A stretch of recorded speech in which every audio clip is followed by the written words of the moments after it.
and welcome to the leadership team. This is a video on student behaviours that impact staff wellbeing.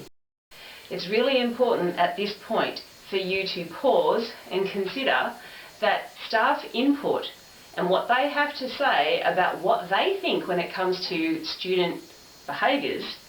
Often you as leaders have actually busted yourself to do everything you can to support your staff with student behaviours. You've bent over backwards, you've had kids on detentions, you've worked with staff, you've come up with conclusions with students, you've reported it up, you've done everything that you think. And so what can then happen is you start to resent what the staff are saying. Right now, if you need to, pause this video and have a chat about how you're feeling when it comes to student behaviours, because often that is the bit where leaders don't get acknowledged about how they feel when it comes to everything that they are killing themselves to do to support staff. Now, in a second, I'll be walking you through how you can inquire further when it comes to the specifics of student behaviour so that you can tackle it. But be aware that you, as a leader, may have a big emotional response to whatever it is that staff have to say. Now, if you haven't already, I would suggest that between now and when you actually go and talk to the staff members about student behaviours, that you watch the In the Box video if you haven't already as a leadership team, because the In the Box video will explain to you how to identify that you're emotionally triggered, and then basically to exit yourself from the conversation with the staff member if you feel yourself triggered. So be conscious, if you're feeling emotionally triggered, you remove yourself from the situation before you finish the conversation with the staff member. And the reason for that is, if you're emotional and you respond to staff with that level of emotion, you can often ruin relationships and break further trust that is already, teetering. So we want to make sure we build trust and build staff wellbeing, and that includes your own. So please watch In the Box training so that you know what to do if you're feeling angry, hurt, emotional, or furious, in fact, with whatever staff have to say. Make sure that at that point you're not talking, that you say, "I'm sorry, I forgot that I have a meeting that I have to go to," and you exit the room. Then later, when you're feeling rational and calm again, you can resume the conversation with that person so that that person does actually feel heard. Now, you may feel that you know your policies in your school really well when it comes to student behaviour. However, it is really worth pausing the video now and actually looking one by one at all the layers of your behaviour system, just reviewing them. Give yourself about 5 to 6 minutes to review them. And look at the nitty-gritty and the writing that you've got in there to make sure that you kind of really know all the layers and all the aspects of your behaviour system before we tackle the next section. What leaders are going to be inquiring with absolutely every single staff member, and I mean from the teachers to the aides to the office staff. Pause the video now to decide who is going to be questioning and speaking individually to every single staff member. Now decide how you're going to go about getting that information. Are you going to be popping into staff rooms at lunch? Are you going to be wandering around? Are you going to be making phone calls if the people aren't actually at work? Sending emails? What are you going to be doing to make sure that you absolutely get every single person?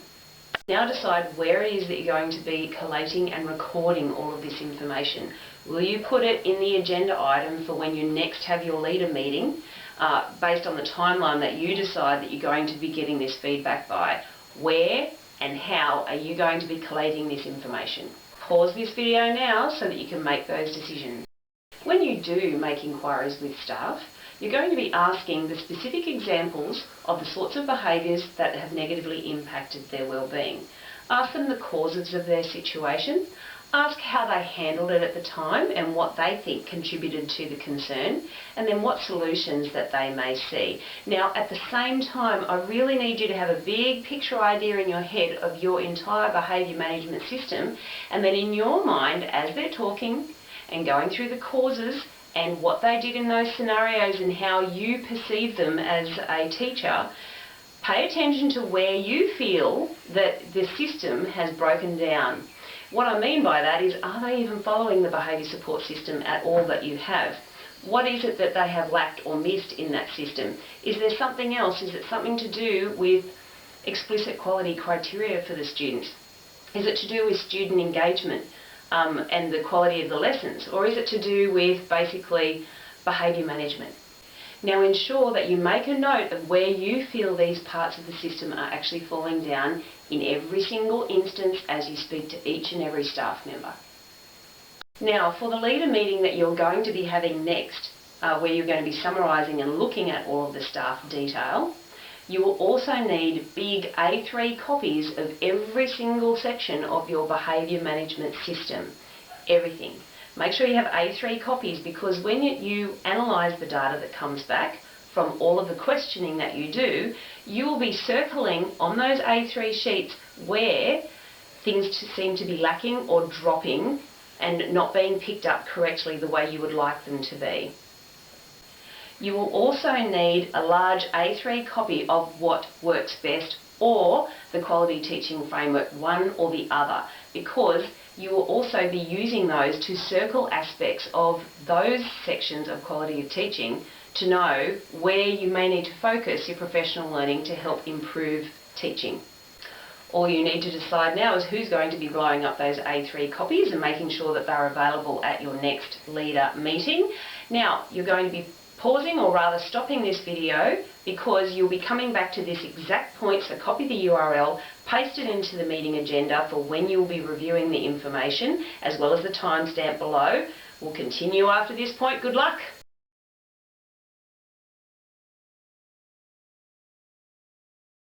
Now you have a list of student behaviours that are impacting staff wellbeing. Looking wholly and solely at that list, probably pick the top 5 behaviours that you've noticed are really impacting staff wellbeing. Pause the video to do that.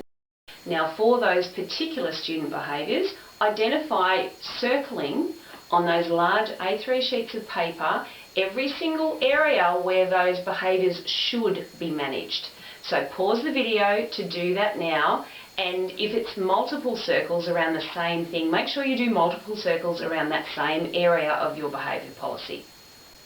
Now, based on the causes of those top 5 behaviours that are impacting staff wellbeing, looking at the causes that your leadership team has collated from staff, you are now going to be using those causes to circle where they seem to fit in your behaviour policy as an area that needs addressing.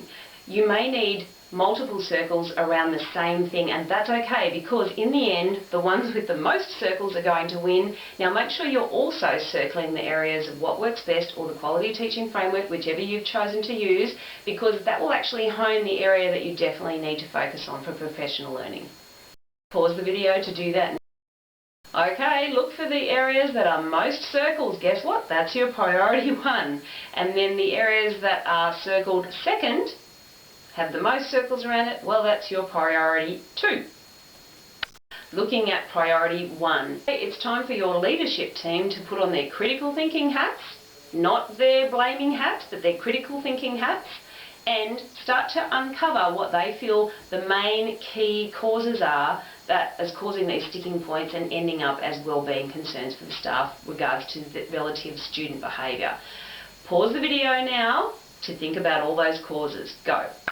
If you don't know how to do a cause diagram, then watch the video that's called this, because that will walk you through all of the steps. Now please don't miss this step, because a cause diagram gets to the root main 1 or 2 causes that you must tackle in order for solutions to take place, because without it you might be solving something that is actually not the problem at all.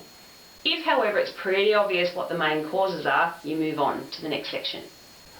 Now it's time to look at the staff-borne solutions. Have a look at the list. Get them all written down. What are the solutions that staff have that actually tackle the cause that you've identified as the main cause, or the 1 or 2 causes? List the potential solutions, and obviously eliminate the ones that just you know are not going to work. Often staff have great ideas that basically pass the buck of all of the behaviour solutions to you, when realistically if they could manage things better at their level, we wouldn't be in this mess. So highlight the solutions that you feel are more than likely to work, and then as your leadership team you're going to be looking at those solutions. Everyone gets a say, and vote for the ones that are going to work the best, that actually tackle the core of the wellbeing concern for staff. Pause the video to decide on those 1 or 2 main solutions. Okay, now you have your main solutions. All you need to answer are these questions. These are going to be sitting here while you pause the video, because basically, as a team, you need to answer each one of these. Don't waste too long. Just get on with it and make decisions so that you can get on with your meeting.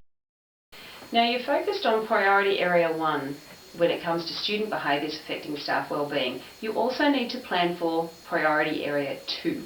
So, this is the end of this particular video, but what you need to do is plan when is reasonable for you as a leadership team to tackle priority area 2 when it comes to student behaviour, and put that in your agenda item for when that's going to be. Well done, we've finished priority area 1.